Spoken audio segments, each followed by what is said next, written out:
Assalamualaikum warahmatullahi wabarakatuh. Perkenalkan, saya Yopi Pradya Sandiana. Di sini saya akan menjelaskan mengenai fungsi trigonometri di materi kalkulus 1. Oke. Jadi pertama-tama kita harus mengetahui dulu apa pengertian dari trigonometri. Trigonometri ini berasal dari bahasa Yunani yang terdiri dari dua kata, yaitu trigonan yang artinya tiga sudut dan metro yang artinya mengukur. Dasar dari trigonometri ini adalah menghubungkan besar sudut dengan perbandingan sisi-sisi segitiga siku-siku atau kesebangunan segitiga siku-siku yang memiliki perbandingan yang sama.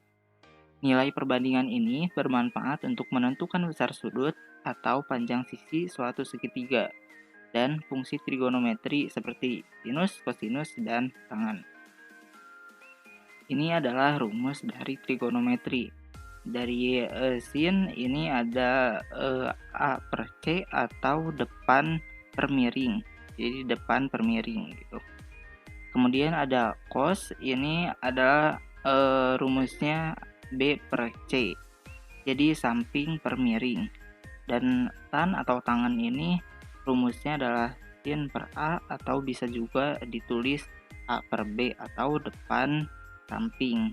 Dan untuk kosekan ini adalah kebalikan dari sin, terus sekan ini juga kebalikan dari cos, dan kotangan ini adalah kebalikan dari tan begitu. Kemudian di sini ada sudut-sudut istimewa yang diringkas jadi tabel ini, dan ini kalian harus mengetahui dan harus hafal begitu, karena ini sangat-sangat berguna buat kedepannya. Ada dari sin, cos, tan dengan nilai sudutnya 0, 30, 45, 60, dan 90. Ini semuanya harus diketahui gitu. Kemudian ada grafik fungsi trigonometri. Jadi grafik fungsi ini merupakan gambaran geometri dari sebuah fungsi.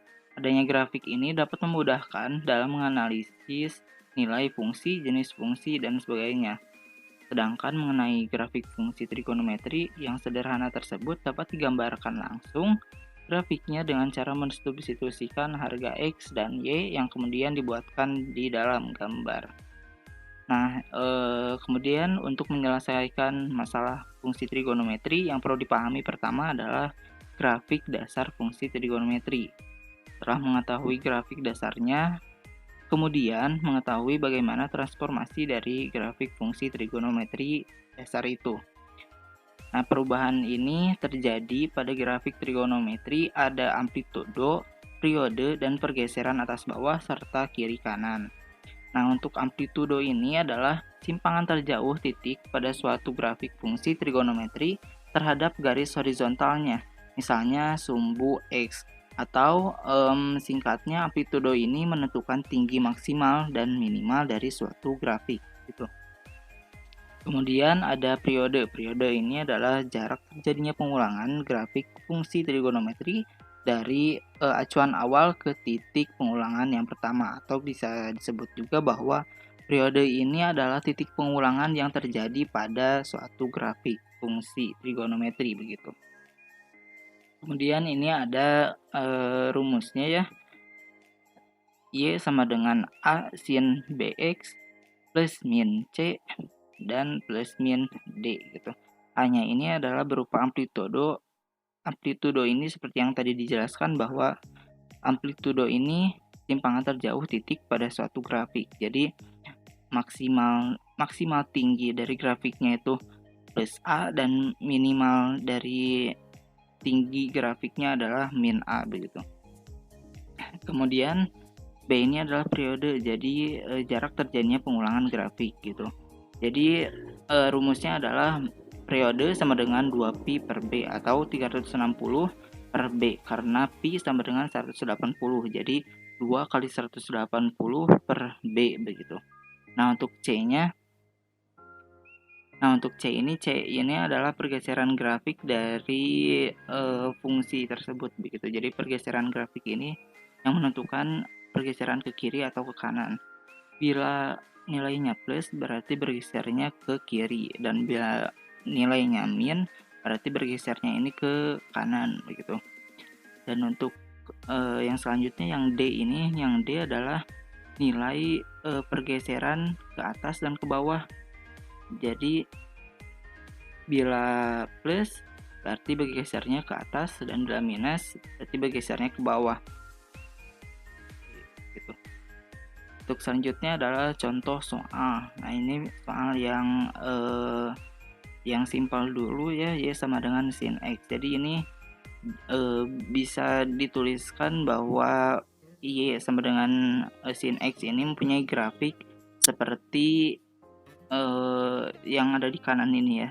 Jadi kalau misalnya dari dimulainya dari 0 berarti ada satu bukit dan satu lembah. Tapi ini kan dimulainya dari min pi atau min 180, berarti ditulisnya atau digambarkannya dari satu lembah dan satu bukit begitu.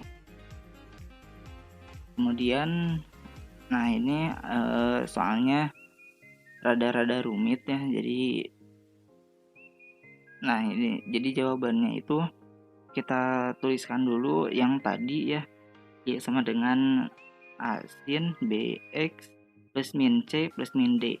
Nah, kita lihat dulu amplitudenya itu berapa, dan di sini amplitudenya itu 2 ya, jadi maksimal dari tinggi suatu grafiknya itu adalah 2 dan minimalnya adalah min 2.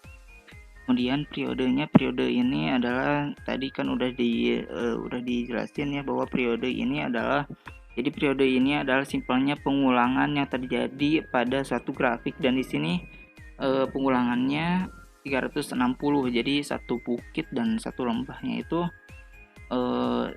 dinilai 360 gitu. Dan yang terakhir adalah pergeseran grafik. Pergeseran grafik ini mempunyai rumus C per B. Jadi kita tulis dulu C-nya itu berapa dan B-nya itu berapa, karena di sini C-nya adalah min pi per 3 dan B-nya adalah 1 ya. Jadi satunya atau B-nya kita buang aja, kita gak tulis aja, jadi tinggal min pi per 3. Ini min pi per 3 itu bisa ditulis juga dengan 180 per 3 gitu, karena pi ini sama dengan 180. Jadi min 180 per 3 sama dengan min 60. Jadi pergeseran grafiknya ini min 60, jadi bergeser ke kanan. Untuk grafiknya ada di kanan ini ya. Jadi untuk yang hijau adalah y sama dengan sin x. Untuk yang merahnya adalah y sama dengan 2 sin x. Yang biru ini adalah jawaban akhir dari pertanyaan atau soal dari y sama dengan 2 sin x min pi per 3 atau y sama dengan 2 sin x min 60. Jadi grafiknya ini adalah dimulainya dari 60, maju satu bukitnya ada di nilai 240, dan maju lagi satu lembahnya ada di 300 atau maksud saya 420 begitu. Jadi sekian saja presentasi atau penjelasan dari saya. Mohon maaf bila banyak kesalahan. Wassalamualaikum warahmatullahi wabarakatuh.